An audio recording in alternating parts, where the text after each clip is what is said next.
레위기 23장 말씀입니다. 레위기 23장부터 25장까지는 시간 그리고 장소의 거룩에 대한 말씀입니다. 그래서 대부분은 이제 시간에 대한 거룩이고 장소에 대한 거룩은 25장 중반부에 나오고 있습니다. 이제 23장은 시간들 중에 이제 절기죠. 절기라고 하는데 이 어떤 시간, 특별한 시간을 구별해서 그 시간에 이제 하나님께 감사하는, 하나님께 예배드리는 이제 그러한 거죠. 그래서 7대 절기라고 합니다. 7가지 절기가 이제 23장에 나와 있습니다. 근데 7가지 절기보다도 더 중요한 것은 이제 안식일입니다. 안식일은 1년에 한 번이 아니라 매주 지키는 것이기 때문에 52번. 그래서 그 안식일 그리고 나머지는 이제 특정한 기간, 보통 한 일주일 정도의 기간이 걸리는 그러한 7가지 절기가 있습니다. 그리고 이제 7가지 절기는 첫째, 유월절. 그래서 이스라엘의 달력과 우리의 달력은 6개월 차이가 나는 거죠. 현대의 달력은. 그래서 우리의 1월 1일이 거기에는 7월 1일이라서 이제 나팔절, 우리로 말하면 신년, 새해 첫날이 7월 1일입니다. 그래서 7월 1일은 나팔절이고, 그리고 그거보다 이제 먼저 6개월 전이 이제 유월절이라는 것이죠. 그래서 유월절부터 시작하는 겁니다. 실제 이 절기 여기 나오는 성경에 유월절이 첫 이제 구원이 시작이 된 것이 아니겠습니까? 이스라엘 백성이 애굽의 노예로 있다가 유월절 절기를 지키면서 이렇게 벗어나게 됐죠. 그래서 그 유월절은 구원의 날이기도 합니다. 그래서 그 유월절 절기를 이제 1월 14일부터 지키는 것이죠. 유월절은 그 첫째 날인 것이고 그 달 15날인 것이죠. 열나흘 14일 저녁부터 지키는 그 안식일. 그게 이제 유월절이고 그 뒤에 일주일 동안 지키는 것이 유월절 첫날에 이어서 일주일 지키는 것이 무교절. 총 8일을 연속해서 지킨다고 보죠. 그래서 그 유월절과 무교절이 같이 나오고 있습니다. 그리고 이제 여기 초실절이라는 것이 있습니다. 첫 이삭을 바치는 것. 근데 그게 시간적으로 보면 유월절 그 다음 날 정도로 봅니다. 그래서 무교절의 첫날, 월요일이라고 볼 수 있겠죠. 그래서 그 기간 동안에 이제 초실절.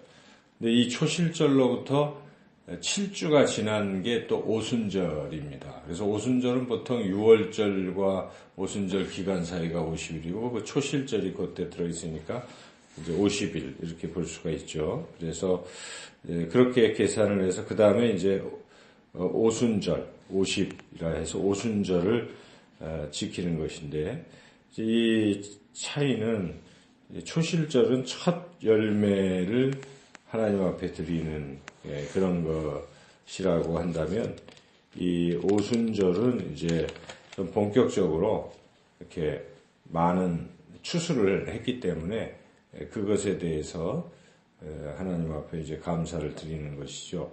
근데 이제 이런 것들이 뭐 보리농사, 밀농사 또 이제 사실 차이가 있어요.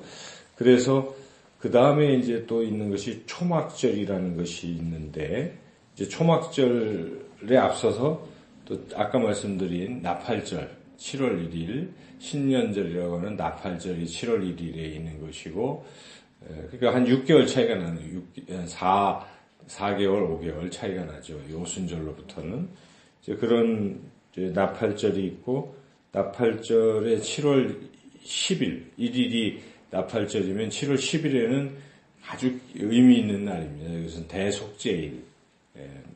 모든 이스라엘 백성의 죄를 사함받는 1년에 한 번 있는 대속죄일이 있고, 그로부터 이제 한 닷새쯤 지나면 이 7월 15일에 초막절을 지키는 것이죠. 초막절. 초막절은 이제 여러 곡식들을 저장하는 이제 그런 것이죠. 그래서 수장절이라는 말도 쓰죠. 초막절, 수장절. 근데 더 중요한 의미는 이 장막절이라고도 하는 것인데, 이 텐트 생활을 이스라엘 백성이 광야에서 했기 때문에 하나님께서 그런 그 광야에서도 지켜주신 것을 생각하고 하나님 앞에 감사하는 때인 것이죠.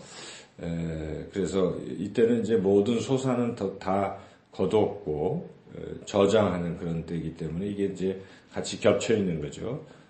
초막절, 수장절, 장막절 이렇게 부르고 있습니다. 아까 오순절은 7주 뒤니까 77절이라는 말도 하죠. 그래서 맥추절은 이제 초실절과 또 맥추의 초실절 이렇게 되어 있기 때문에, 그래서 이렇게 7가지 절기를 지키라 하는 것입니다.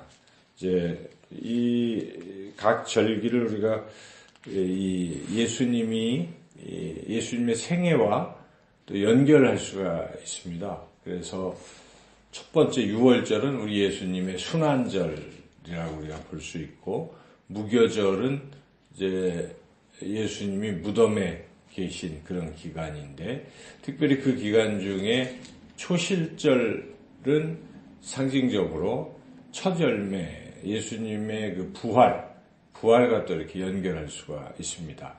그리고 7, 49, 오순절 될 때는 우리가 오순절날 성령이 강림했지 않습니까? 그래서 성령 강림절과 연결할 수가 있습니다.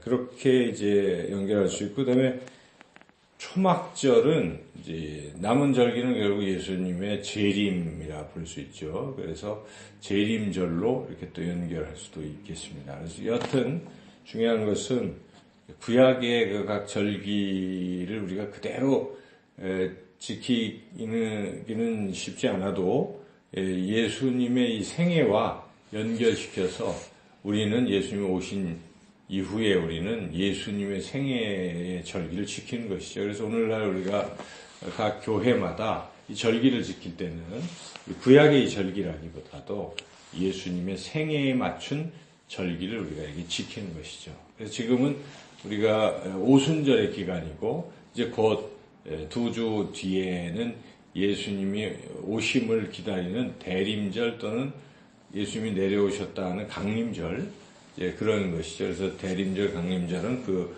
크리스마스, 성탄절을 기다리는 그런 기간도 되고, 또한 미래에 우리 예수님이 오셨기 때문에 예수님이 재림하는 재림을 또 기다리는 그런 절기라고 볼 수가 있죠. 그래서 우리도 항상 우리 예수님과 1년 내내 동행하는 삶을 사는 것인데, 더욱더 우리가 잊어버리기 쉽기 때문에 그런 절기들을 자꾸 지키면서 주님이 오신 것, 우리를 위해서 죽으신 것, 또 부활하신 것, 성령을 보내신 것, 이런 것도 예수님이 재림하신 것들을 늘 생각하면서 절기를 지켜야 되겠습니다. 그래서 구약의 절기와 신약의 절기는 불연속적으로 서로 단절된 것은 아니고 연결된 것이고 항상 완성되는 것이기 때문에 우리가 이런 절기를 잘 지켜야 된다는 것입니다. 그래서 항상 절기의 목적은 하나님께서 우리에게 행하신 일들을 기억하는 데 있기 때문에 우리는 기억하며 감사해야 되고, 특별히 우리가 그래도 일주일에 한 번씩 안식일이지만 이제 신약에서는 그것이 예수님이 부활하신 주일 아니겠어요? 그래서 주일의 절기도 우리가 잘 지키고, 이런 절기들을 잘 지키는 것이 우리 신앙을 잘 유지하는 길이다, 이렇게 여기시고, 더욱더 우리 신앙 생활에 있어서 교회를 통해서 하나님께서 우리에게 지키라고 하는 절기를 잘 지키며 하나님의 은혜, 우리 주님의, 예수님의 그 은혜를 더욱 감사하며 살아가시기를 주님의 이름으로 축원합니다.